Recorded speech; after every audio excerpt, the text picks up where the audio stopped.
దువ్వాడ నోరు అదుపులో పెట్టుకో, పవన్ కళ్యాణ్ని విమర్శించేంత స్థాయానిది. ఎన్టీఆర్ జిల్లా జగ్గైపేట నియోజకవర్గం. నెలకు 50 కోట్ల ముడుపులను దమ్ముంటే నిరూపించు. జన సైనికులు, వీర మహిళలు నీకు తగిన బుద్ధి చెబుతారు. పవన్ కళ్యాణ్ మహాభారతంలో అర్జునుడు. ప్రజలకు సంక్షేమాన్ని పూర్తి స్థాయిలో అందించేది కూటమి ప్రభుత్వం మాత్రమే. జనసేన ఎన్టీఆర్ జిల్లా అధ్యక్షులు సామినేని ఉదయభాను. దువ్వాడను రోడ్ల మీద తిరగనివ్వం. జనసేన పార్టీ రాష్ట్ర కార్యదర్శి మరియు ఏపీఐఐసి చైర్మన్ మండలి రాజేష్. వైసీపీ ఎమ్మెల్సీ దువ్వాడ శ్రీనివాస్ తీరును రాష్ట్ర ప్రజలు గ్రహిస్తూనే ఉన్నారని జనసేన పార్టీ ఎన్టీఆర్ జిల్లా అధ్యక్షులు సామినేని ఉదయభాను అన్నారు. డిప్యూటీ సీఎం పవన్ కళ్యాణ్పై కూటమి ప్రభుత్వంపై దువ్వాడ చేసిన ఆరోపణలను ఆయన తీవ్రంగా ఖండించారు. గురువారం తన నివాసంలో ఏపీఐఐసి డైరెక్టర్ మండలి రాజేష్తో కలిసి విలేకరుల సమావేశంలో మాట్లాడారు. దువ్వాడ శ్రీనివాస్ అనుచిత వ్యాఖ్యలపై దుమ్మెత్తిపోశారు. పవన్ కళ్యాణ్కు నెల 50 కోట్లు ముడుపుల రూపంలో వస్తున్నాయంటూ శ్రీనివాస్ చేసిన వ్యాఖ్యలు సభ్య సమాజం తలదించుకునేలా ఉన్నాయని అన్నారు. నోటికి ఇష్టం వచ్చినట్లు మాట్లాడితే సహించబోమని చెప్పారు. నిరాధారమైన ఆరోపణలు చేస్తే జన సైనికులు, వీర మహిళలు దువ్వాడను శ్రీకాకుళం సముద్రంలో కలిపేస్తారని హెచ్చరించారు. దువ్వాడ వ్యాఖ్యలను తీవ్రంగా ఖండిస్తూ పవన్ కళ్యాణ్ను విమర్శించే స్థాయా నీది అంటూ ప్రశ్నించారు. ఆయన మీద నమ్మకంతో ప్రజలు జనసేన పార్టీని ఆదరించి 21కి 21 సీట్లు ఇచ్చారని అన్నారు. పవన్ అర్జునుడు లాంటివాడని కొనియాడారు. కూటమి ప్రభుత్వం ప్రజలకు సంక్షేమ పథకాలన్నీ అందిస్తుందని ఉదయభాను స్పష్టం చేశారు. ఇంకా ప్రభుత్వానికి 4 సంవత్సరాలకు పైగానే సమయం ఉందని, సూపర్ 6ను తప్పక అమలు చేస్తుందని ఘంటాపథంగా చెప్పారు. ఇప్పటికే పింఛను ఏడాదికి 3 సిలిండర్లను ఇస్తోందని ఆయన గుర్తు చేశారు. ముఖ్యమంత్రి చంద్రబాబు నాయుడు పరిపాలన దక్షత, పవన్ కళ్యాణ్ సహకారం, బీజేపీ ఆశీస్సులతో కూటమి ప్రభుత్వం పాలన సాగిస్తుందని అన్నారు. జనసేన పార్టీ రాష్ట్ర కార్యదర్శి మరియు ఏపీఐఐసి డైరెక్టర్ మండలి రాజేష్ మాట్లాడుతూ దువ్వాడ శ్రీనివాస్ వ్యాఖ్యలపై మండిపడ్డారు. యూట్యూబ్లో రీల్స్ చేసుకునేవాడివి నీకెందుకు రాజకీయాలంటూ ఎద్దేవా చేశారు. అసెంబ్లీలో ప్రతిపక్ష హోదా రాదని తెలిసి కూడా హడావిడి చేస్తున్న దువ్వాడకు ఎమ్మెల్సీ ఇచ్చిన దరిద్రపు ఘనత జగన్మోహన్ రెడ్డికే దక్కుతుందని విమర్శించారు. మరోసారి పవన్ కళ్యాణ్పై, కూటమి ప్రభుత్వంపై అవాకులు చవాకులు పేలితే రోడ్డు మీద కూడా తిరగనివ్వబోమని ఆయన హెచ్చరించారు. మహాభారతంలో అర్జున్ లాంటి వాడు పవన్ కళ్యాణ్ గారు. తప్పకుండా ఆయన సమయం వచ్చినప్పుడు ఇవాళ ఆయన బాణాలు వేస్తారు. తప్పకుండా దానికి మంచి పరిపాలన చేసే అనుభవాన్ని కలిగించాడు.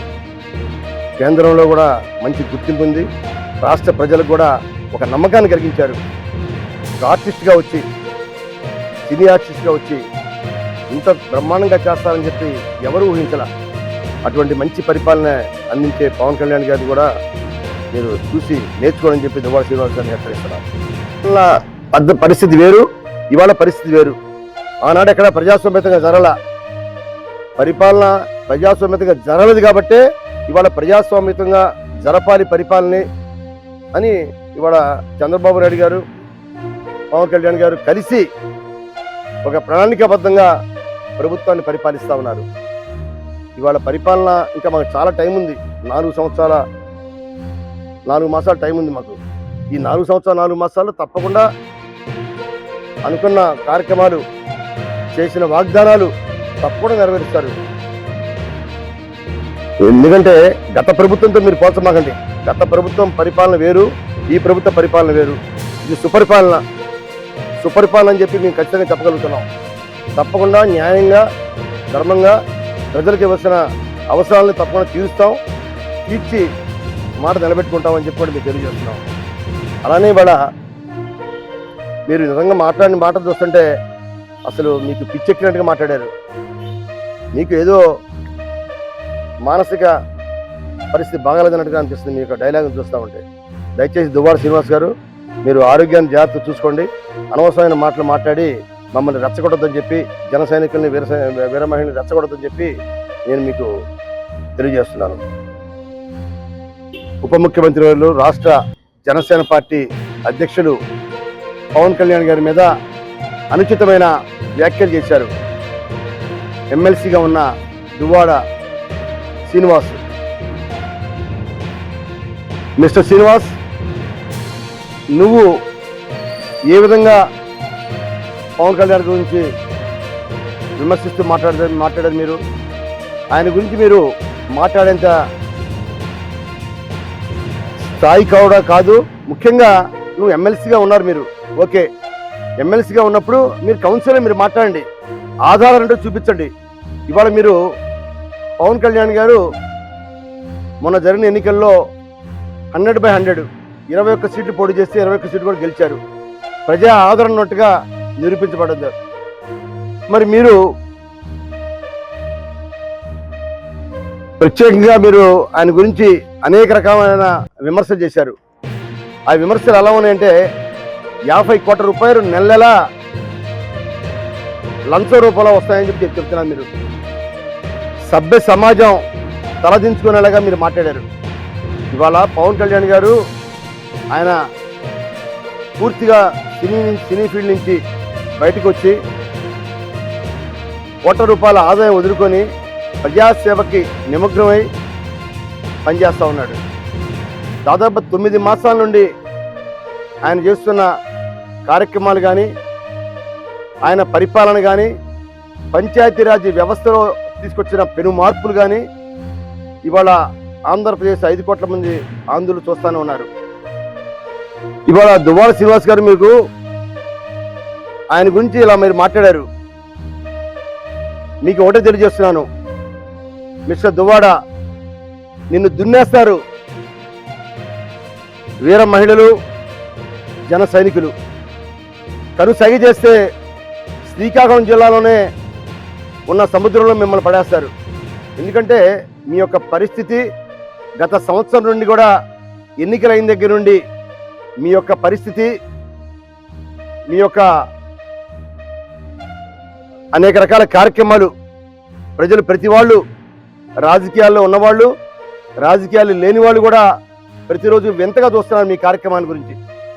ఎలాంటి వింత అంటే నిజంగా ఏ రాజకీయ నాయకుడు కూడా ఈ విధమైన ప్రవర్తన ఎక్కడా లేదు. అటువంటి ప్రవర్తనతో మీరు తిరుపతి రోజు కనిపిస్తున్నారు, హైదరాబాద్లో చీరల వ్యాపారం మీదే అంటున్నారు, షూటింగ్లు తీస్తూ ఉన్నారు, ఇవన్నీ కూడా చూస్తూ ఉన్నారు. ప్రజలు నవ్వుకుంటున్నారు. మీరు ఒక ఎమ్మెల్సీగా ఉన్నప్పుడు, ఎమ్మెల్సీ అంటే ఏంటి? మీరు ఎమ్మెల్సీ అంటే ప్రజాసేవ చేయడానికి ఎమ్మెల్సీ మీరు. అంతేగాని మీరు చేసే కళలు, మీరు చేసే వేషాలు, మీ శ్రీకాకుళం జిల్లాలో ప్రెస్ మీట్లు ఇవన్నీ కూడా ప్రజలు గమనిస్తున్నారు. మీరా విమర్శించేది మా పవన్ కళ్యాణ్ గురించి? పవన్ కళ్యాణ్ గారు నిబద్ధత గల వ్యక్తి, పరిపాలన చేస్తూ ఉన్నారు. ఇవాళ 5 సంవత్సరాలకి మ్యాండేట్ ఇచ్చారు ప్రజలు. 5 సంవత్సరాలు పరిపాలన చేయడానికి మాకు టైం ఉంది. కేవలం 8-9 మాసాలకే సూపర్ 6 అమలు జరగాలి, అన్నీ చేయాలంటే ఇది అద్భుత దీపం ఎక్కడా లేదు. ఇవాళ క్రమేపీ ఆయనకి 14 సంవత్సరాల ముఖ్యమంత్రిగా చేసే అనుభవం ఉంది చంద్రబాబు నాయుడు గారికి. అలానే పరిపాలన దక్షత ఉంది, కేంద్ర ప్రభుత్వం ఆశీస్సులు ఉన్నాయి. ఇవాళ ఒక పక్క పోలవరం పరిగెత్తిస్తూ ఉన్నారు, మరో పక్క అనేక రకాల రాజధానికి. ఇవాళ మనకి రాజధాని అంటే ఏంటి? లేదు, ఎక్కడ లేదు. ఇవాళ పిల్లల్లో అడిగితే పాఠ్యాంశాల్లో ఎక్కడ కూడా రాజధాని పేరంటూ కనిపించడం మనకి. అటువంటి పరిస్థితి మారిపోయి ఒక రాజధాని అమరావతిగా ఇవాళ 15,000 కోట్లతోటి శ్రీకారం చుడుతున్నారు. ఇదంతా అభివృద్ధి కాదా? సంక్షేమం చేస్తారు తప్పకుండా, సంక్షేమం తప్పనిసరిగా 100% చేస్తారు. సూపర్ 6 అమలు పరుస్తారు. ఇవాళ సిలిండర్లు ఇస్తా ఉన్నారు, సిలిండర్లు ఇవ్వలేదని మాట్లాడారు మీరు. అనేక రకాలుగా మీరు విమర్శలు చేశారు. ఏదో విమర్శించాలి అని చెప్పి మీరు అనుకోవడం తప్ప ఆ విమర్శలు ఎక్కడ కూడా ప్రజలు నవ్వుకుంటున్నారు మీరు చేసే విమర్శల్ని. ఇవాళ ఎవరు దొరక్క మీలాంటి వాళ్ళు దొరికారు ఆ విమర్శించడానికి వైఎస్ఆర్ పార్టీ నుంచి. నిజంగా మీకు ఉంటే ఒక పాయింట్ ఉంటే చెప్పండి. 50 కోట్ల రూపాయలు లంచాల్చుకోవాల్సిన పరిస్థితి ఆయనకు లేనే లేదు. ఆయన సొంత డబ్బులు పంచాయతీరాజ్ మంత్రిగా అయిన తర్వాత ఆగస్టు 15 సరైన జెండాలు కూడా ఎగరైపోతే ఆయన జెండాలు ఎగరేయడానికి కూడా సర్పంచ్ అవకాశం కల్పించారు. లైటు ట్యూబ్ లైట్ పోతే ట్యూబ్ లైట్ వేయడానికి డబ్బులు లేకపోతే ఇవాళ పంచాయతీరాజ్కి, సర్పంచెస్కి ఓ దిశ కల్పించారు. ఎనర్జీస్ ఫండ్స్ పట్టుకొచ్చారు. అనేక రకాల మార్పులు చేస్తున్నారు. పంచాయతీరాజ్ శాఖలో ప్రమోషన్లు పెండింగ్ ఉంటే ఆ ప్రమోషన్లు కూడా వాళ్ళ ఉద్యోగస్తుల్లో ఒక వెలుగుని నింపారు. ఆయన అనేక రకాల కార్యక్రమాలు చేస్తూ ఉన్నారు. మీరే మాట్లాడేది దువ్వాడ శ్రీనివాస్. ఇక నుంచైనా చెప్తున్నాను మీకు, ఇవాళ మీరు మాట్లాడిన మాటలు మంచి పద్ధతి కాదు. బలమైన జన సైనికులు ఉన్నారు, పార్టీకి వీర మహిళలు ఉన్నారు. ఇవాళ మేము తలుచుకుంటే మిమ్మల్ని రోడ్డు మీద కూడా తిరగనివ్వం. కానీ అలా మేము రౌడిజంగా మాట్లాడే పద్ధతి మాది కాదు. మాది ఒక క్రమశిక్షణ పార్టీ. ఎందుకు మాట్లాడుతున్నామంటే మరీ మెత్తగా ఉంటే పిచ్చి పిచ్చిగా మీరు మాట్లాడుతున్నారు. మీరు పిచ్చి పిచ్చిగా మాట్లాడొద్దని చెప్పి మీలాంటి నాయకులు నేను తెలియజేస్తున్నాను. మీకు దమ్ము ధైర్యం ఉంటే ఆధారాలు చెప్పండి, ఆధారం నిరూపించండి. అనవసరంగా మాట్లాడితే మరొక్కసారి పరిగెత్తించి కొడతారు మిమ్మల్ని. జాగ్రత్త, మరొకసారి మీకు హెచ్చరిస్తున్నాం. ప్రభుత్వాన్ని తెలియజేస్తున్నాం. గతంలో మీరు నవరాత్రాల్లో చెప్పినట్టుగా ఒకేసారి పెన్షన్ పెంచుతామని చెప్పి 250 రూపాయలు పెంచుకుంటా 4 సంవత్సరాలకి ఇచ్చారు మీరు. అలా కాదు కూటమి ప్రభుత్వం ఏర్పడిన వెంటనే 1000 రూపాయలు పెంచి ఇచ్చిన ఘనత గౌరవ ముఖ్యమంత్రి శ్రీ నారా చంద్రబాబు నాయుడు గారిదని మీ అందరికీ తెలియజేస్తున్నాను. అంతేకాకుండా అమ్మఒడి అన్నారు. ఆ టైంలో మీరు అమ్మఒడి అని చెప్పి ఎంతమంది మహిళలు కన్నీళ్లు కార్పించారో ప్రజలందరికీ తెలిసిందే.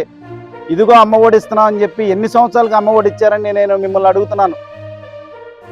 దీపం 11 గురించి మాట్లాడతాడు ఎమ్మెల్సీ దువ్వాడ. ఈరోజు దీపం 11లో 93,467 మందికి లబ్ధిదారులకి గ్యాస్ సిలిండర్ ఇచ్చిన ఘనత కూటమి ప్రభుత్వాన్ని ఆ దువ్వాడ శ్రీనివాస్కి తెలియజేస్తున్నాను. అంతేకాకుండా ప్యాకేజ్ గురించి మాట్లాడతాడు. వైసీపీ నాయకులు ఎవరికైనా చెప్తున్నా, ప్యాకేజ్ అనే మాట్లాడే ఏ ఎదవకైనా చెప్తున్నా, మీరు ఒక అమ్మకి అబ్బకి పుట్టుంటే కనుక, ఒక అమ్మకి అబ్బకి పుట్టినోళ్ళైతే ఆధారాలతో మాట్లాడండి. నిరాధారంగా గత ప్రభుత్వంలో ఉన్నప్పుడు కూడా ఇదే వ్యాఖ్యలు చేశారు. ప్రభుత్వంలో ఉండి ఏ రోజన్నా మీరు ఒక ఆధారం చూపించగలిగారా? సన్నాసులు, సిగ్గులేని ఎదవలు మాట్లాడే మాటలు మాట్లాడి ప్రజల్ని మబ్బి పెట్టడం కాదు. పవన్ కళ్యాణ్ గారి గురించి రాష్ట్రంలో ప్రతి ఒక్క ప్రజలకి తెలుసు. పవన్ కళ్యాణ్ గారి గురించి మాట్లాడే హక్కు ఏ ఒక్క వైసీపీ నాయకుడికి లేదని తెలియజేస్తున్నాను. ఈరోజు పవన్ కళ్యాణ్ గారు వరదల సమయంలో 400 పంచాయతీలకి 1,00,000 రూపాయలు చొప్పున 4 కోట్ల రూపాయలు సొంత నిధులు ఇచ్చిన ఘనత శ్రీ పవన్ కళ్యాణ్ గారికి చెల్లిందని తెలియజేస్తున్నాను.